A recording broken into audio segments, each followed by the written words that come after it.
Aujourd'hui, je vais vous parler des dons spirituels. Bonjour et bienvenue à l'Église chrétienne d'Antique, ton Église. Ton Église a pour but de faire connaître Jésus comme étant l'être le plus passionnant en s'engageant de manière continue dans sa relation avec Dieu et avec les autres. Je m'appelle Jeremie-Félix Bertrand et je suis le pasteur de jeunesse de ton Église. Donc, que sont les dons spirituels? Avant de nous quitter, Jésus nous a promis qu'il serait toujours avec nous. Il le fait en promettant le Saint-Esprit, comme le dit en Jean 14, 26. Mais le Consolateur, l'Esprit Saint, que le Père enverra en mon nom, vous enseignera toutes choses et vous rappellera tout ce que je vous ai dit. Ou encore dans Luc 24, 49. Et voici, j'enverrai sur vous ce que mon Père a promis, mais vous restez dans la vie jusqu'à ce que vous soyez revêtus dans la puissance d'en haut. Dans le passage qu'on a lu précédemment, il promet qu'il va avoir une puissance d'en haut. Ça, c'est l'Esprit Saint, et avec lui viennent des dons spirituels. Il y en a quand même un grand nombre, et je vais vous les faire connaître aujourd'hui. Sur la base de ces dons, je les ai classés en 6 types de dons, en espérant que nous aurons une meilleure compréhension de ceci. Avant de commencer, j'aimerais juste faire quelques mentions. Mention numéro 1, encore comme je l'avais dit dernièrement, il y a beaucoup de dons spirituels. Il y a 3 listes mentionnées dans la Bible. Il y en a un dans 1 Corinthiens, chapitre 12, versets 8 à 10, avec le verset 28 à 30. Une autre dans Romains 12, le chapitre 12, versets 6 à 8. Et une troisième dans Éphésiens 4, 11. Bien que ces listes soient mentionnées dans l'Écriture, il est possible qu'il ne s'agisse que des exemples. De plus, la liste de 1 Corinthiens 12, et Paul mentionne que les miracles, il mentionne les miracles, et ça c'est au pluriel. Il est donc fort probable qu'il s'agisse d'une catégorie en lui-même. Voici la mention numéro 2. L'Écriture ne catégorise pas les dons spirituels. Je tiens encore de préciser ceci, car il y a d'autres personnes qui croient même que certains de ces dons spirituels ont cessé d'exister aujourd'hui, dépendant de leur croyance. L'apôtre Paul n'a pas donné d'étiquette spécifique pour regrouper les dons des uns des autres, ou même mentionné que s'ils continueraient aujourd'hui. Mais ces listes a un but particulier, c'est pour vous aider à connaître, à les reconnaître les différents dons et à les comprendre un peu plus. Donc il y a une mention numéro 3. Aucun don n'est plus grand que l'autre. Chacun est tout aussi important. Ce n'est pas parce qu'une personne a un certain don qu'il est plus grand que l'autre. Nous tombons facilement dans la comparaison.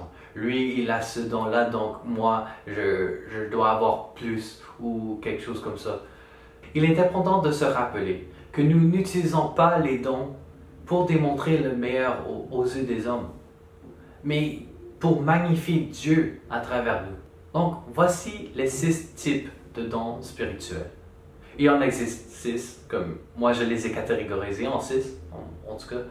Le premier type est le don de communication ou de parole. Cette catégorie est basée sur le degré d'utilisation de la communication. Par exemple, il y a l'exhortation qui est un peu plus que simplement encourager une personne. C'est en voyant plus en détail du mot qu'il utilise, l'exhortation, c'est appelé à se mettre de son côté. Si quelqu'un est abattu en esprit, vous l'appelez à vous. Vous élevez son esprit. La prophétie, ensuite, parle au nom de Dieu. Cela ne signifie pas nécessairement d'une personne qui peut prévoir l'avenir, même si cela reste une possibilité. Elle peut en fait être une révélation de quelque chose qui se passe aujourd'hui dans la vie d'une personne. Ainsi, si Dieu vous donne une parole à dire à une personne et vous le partagez, vous avez le don de la prophétie. L'enseignement permet d'éduquer une personne à la parole de Dieu. Il est possible que de le faire sous n'importe quelle forme, que ce soit sur un estrade, en face à face, en petit groupe ou même sur YouTube. Tout cela est possible pour une personne qui a le don d'enseigner. Le deuxième type de don est la servitude. Que ce soit le don de générosité, d'aider une personne, l'hospitalité, miséricorde ou le service. Cela dépend de l'importance de l'implication physique du ministère. Bien que ce type de don soit le plus courant, cela ne signifie pas nécessairement qu'il n'est pas moins important que les autres, comme nous l'avons mentionné dans les dernières semaines. On peut facilement les négliger, tout comme Jésus dit, par contre, le plus grand d'entre vous doit être un serviteur. Le troisième type est ceci, les dons de diriger. Ces exemples sont l'administration, le leadership et le pastorat. Chacun d'entre eux a la responsabilité de superviser l'Église dans son ensemble. Le quatrième type de don, c'est basé sur le fait que ça fait avancer l'Évangile. Cela inclut le don d'apôtre, d'évangélisation, les langues et le missionnaire. Le cinquième type de don est l'aperçu spirituel. Le discernement des esprits, la connaissance, la sagesse. Ces dons sont considérés comme des dons de perspicacité, car ils aident à prévenir ou à traiter des questions ou des problèmes. En fait, le sixième, c'est le don d'intercession. Le don de la foi, la guérison, de miracles sont classés dans cette catégorie-là en fonction de l'importance de la prière. Dans Acte 10, nous sommes présentés à un centurion appelé Corneille. C'est dans sa maison que les premiers païens ont reçu le Saint-Esprit. Il y a même Mark Batterson, l'auteur de Draw the Circle, The 40-Day Prayer Challenge, a pris note du fait que Corneille priait régulièrement.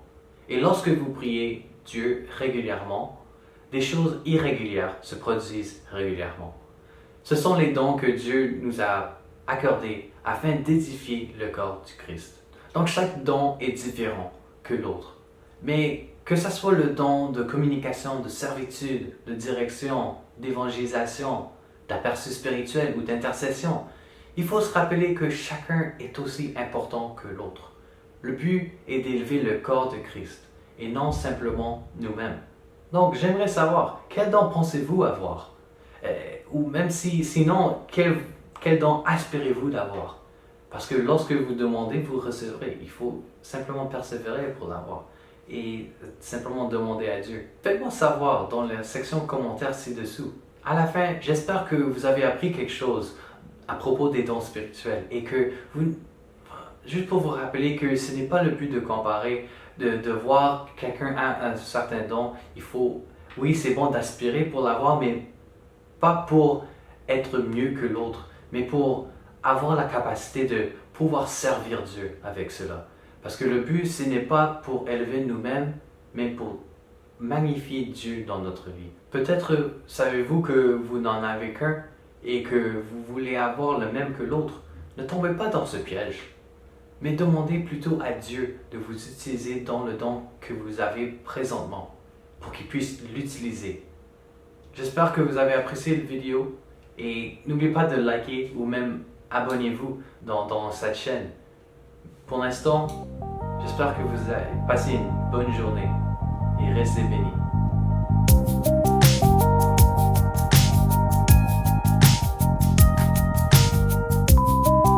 Mon Dieu a promis, mais vous,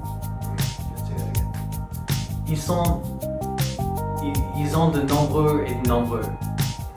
Ils sont non, chacun don aussi important que nous l'avons évoqué ces dernières semaines.